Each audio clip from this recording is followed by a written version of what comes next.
Salut à toutes et à tous, c'est Bob et aujourd'hui on se retrouve pour une nouvelle vidéo et on va parler d'un pilote très spécial qui est considéré par beaucoup comme un talent gâché de la Formule 1.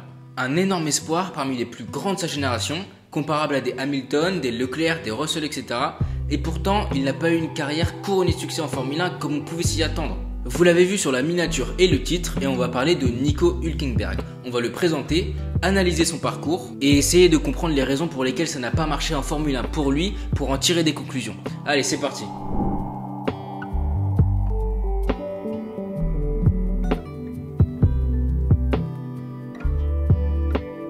Tous les champions sont des cracks, mais tous les cracks ne sont pas des champions. Si on devait résumer Nico Hülkenberg, c'est comme ça que je le ferais. Il est ultra talentueux, mais il ne suffit pas que de ça pour réussir en Formule 1. Il n'y a pas que le talent ou que l'argent, il faut un tout, que tout s'aligne, et surtout ce que je trouve le plus important, c'est le timing. Et on va vite voir que Nico Hülkenberg a clairement eu des mauvais timings dans sa carrière. Hülkenberg a un succès énorme en formule de promotion, et à cette époque, il est présenté comme un crack ultime, encore plus que son compatriote Sébastien Vettel, c'est dire.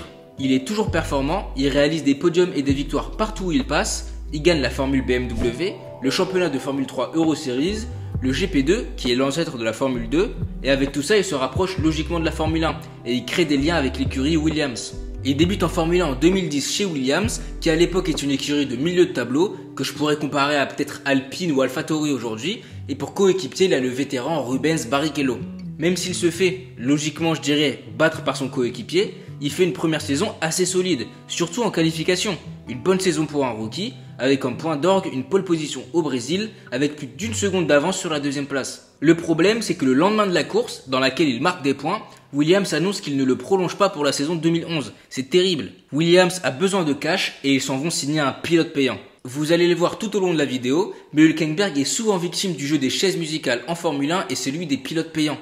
Il a beau être très rapide, c'est pas forcément un pilote qui ramène du cash, des sponsors et non plus un pilote bankable et ça va lui jouer des tours plusieurs fois dans sa carrière. Il passe un an sur la touche en 2011, ce qui est toujours mauvais surtout en début de carrière, mais il arrive à retrouver un baquet en 2012 chez Force India, qui est aussi une écurie de milieu de grille. Une saison toujours assez solide dans laquelle il bat son coéquipier, mais c'est vraiment difficile de se mettre en valeur dans une écurie moyenne à cette époque-là, encore plus que maintenant. Aujourd'hui déjà, la grille est beaucoup plus resserrée, et il n'y a plus que deux véritables top teams, Mercedes et Red Bull. Donc s'il y a un ou deux abandons dans un grand prix, une écurie de milieu de grille peut faire un très gros résultat. Surtout que le déficit entre les top teams et le reste était immense à l'époque. Et il y en avait pas mal. Il y avait McLaren, Ferrari, Red Bull, Lotus, etc. C'est pour ça qu'aujourd'hui, presque tous les pilotes ont réalisé un podium, même dans des écuries moyennes. Alors que par exemple de 2014 à 2018, il était quasiment impossible de faire un podium quand on n'était pas chez Red Bull, Mercedes ou Ferrari. Il y avait moins de circonstances exceptionnelles que depuis 2019-2020, c'était beaucoup plus rare. Bref, on en revient à la saison 2012 de Nico Hülkenberg et plus précisément du Grand Prix du Brésil. Au Brésil, il a une chance, il mène le Grand Prix, mais il fait un tête-à-queue et s'accroche ensuite avec Lewis Hamilton, ce qui fait qu'il termine 5ème. Et malheureusement, c'est le début d'une longue série d'opportunités de victoire ou de podium manquées par Hülkenberg, que ce soit par manque de chance ou de réussite, ou simplement par des erreurs de pilotage. Il part chez Sauber un an en 2013 pour encore une saison moyenne où il stagne dans le milieu de peloton. Il bat encore son coéquipier, mais il est coincé dans le midfield et c'est difficile de se montrer, même si le paddock sait encore bien de quoi il est capable. Techniquement, il extrait le plein potentiel de sa monoplace, mais elle est limitée. Ça lui permet pas de se montrer et de réaliser de vrais coups d'éclat. Mais à ce moment-là, il avait quand même un pré-contrat avec Ferrari pour 2014. Mais Ferrari et les pré-contrats, on connaît. Ça capote et Hülkenberg revient chez Force India, pour encore une fois une écurie de milieu de peloton. En restant autant d'années dans le cœur du midfield, il a beau performer au mieux selon sa monoplace, sa cote monte pas et stagne, et il est plus forcément attractif pour les top teams. Il reste 3 ans chez Force India avec pour coéquipier Sergio Pérez. Ils finissent souvent très proches au classement, sauf que Pérez marque plusieurs podiums, et Hülkenberg toujours rien. Il ne saisit pas les opportunités, ne concrétise pas, ou manque juste cruellement de chance et de réussite. Pourtant en 2016, Force India a la 4ème meilleure monoplace du plateau. Mais dites-vous, à l'époque ça suffisait pas pour être prétendant à des podiums. Alors que maintenant la 4ème force du plateau c'est McLaren ou Ferrari et on a l'impression qu'ils peuvent être prétendants tous les week-ends. Il y avait vraiment un monde d'écart entre les top teams et le reste. Sinon un autre gros problème dans la carrière de Nico Hülkenberg c'est le timing. Son timing est vraiment horrible. En fait Nico Hülkenberg est arrivé en Formule 1 à une époque où les anciens étaient encore là et que les baquets dans les top teams étaient pris et bien sécurisés. Ce qui fait qu'il n'y avait pas forcément la place pour les petits jeunes. Je trouve vraiment que la génération actuelle a pas mal de chance de ce côté-là. Norris a une place chez McLaren directement. Russell avait une chance quasi garantie chez Mercedes s'il performait bien, Leclerc pareil avec Ferrari, Et Alex Albon, qui est plutôt moyen, a eu une chance avec Red Bull. Enfin, c'est complètement différent de l'époque d'Hülkenberg. Grosjean l'avait bien dit en parlant de génération sacrifiée. Mais quand leur génération est arrivée et a montré ce qu'ils savaient faire, les places dans les top teams étaient toutes prises avec des pilotes impossibles à déloger. Donc ils étaient un peu coincés dans des écuries moyennes. Tout ça, c'est question de timing et qu'est-ce que c'est important en Formule 1. On en revient directement à la carrière de Nico Hülkenberg pour noter qu'en 2015, il participe aux 24 heures du Mans avec Porsche et il gagne. Pas mal quand même. En 2017, une belle opportunité se présente avec l'écurie Renault, une écurie d'usine très ambitieuse, et même si quand il la rejoint, elle n'est qu'une écurie de milieu de grille, encore, elle a l'ambition d'aller titiller les meilleurs. Hülkenberg est la tête d'affiche du projet, il porte l'écurie et il bat encore son coéquipier. Mais bon, là c'était Palmer, donc bon. Il a des plutôt bons résultats, le Hülkenberg que l'on connaît quoi. Mais toujours rien de clinquant, il fait pas d'exploit et bat même un terrible record, celui du plus grand nombre de grands prix sans monter sur le podium. Terrible. 2018 c'est globalement la même chose, même si la Renault est beaucoup plus performante. C'est le pilote numéro 1, il a l'équipe pour lui et il porte Renault jusqu'à la 4ème place au constructeur. Ça va dans le bon sens. En 2019, il entre dans sa dernière année de contrat avec Renault qui recrute Daniel Ricciardo. Mais Renault n'a clairement pas une monoplace pour se battre au top comme il l'annonçait.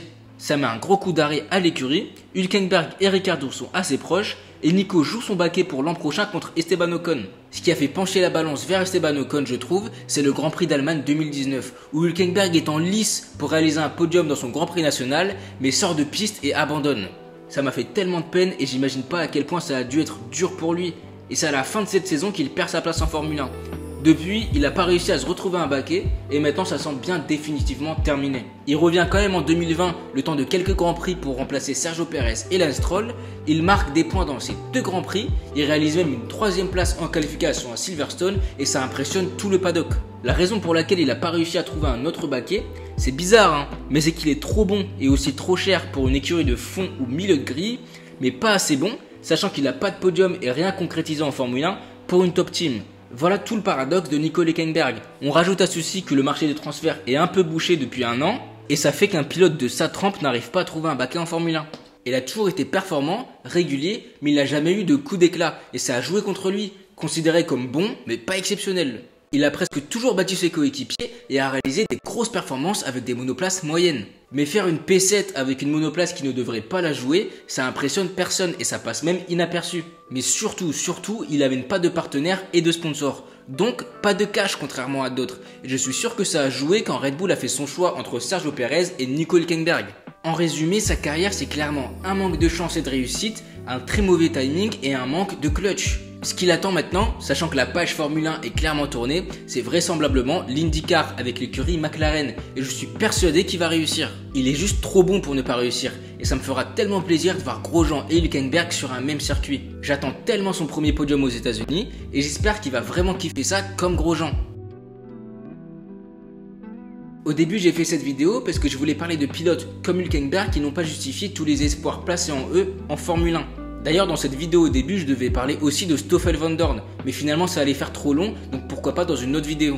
Alors dites-moi si vous voulez que j'en parle, j'avais en tête Stoffel Vandoorne, Nick Heidfeld ou autre, en tout cas il y en a beaucoup dans ce cas-là. En tout cas la F1 c'est cruel, on l'a vu, et c'est pas parce qu'on est censé réussir qu'on va réussir. Après bon il a quand même eu une assez longue carrière en Formule 1, 10 ans c'est pas donné à tout le monde, mais la frustration est énorme, surtout quand on pense au « et si » dans sa carrière. En tout cas merci d'avoir regardé la vidéo jusqu'au bout, n'hésitez pas à vous abonner, lâcher un like, enfin vous connaissez la chanson. Si ça vous plaît j'en ferai une petite série, et nous on se voit une prochaine fois. Salut!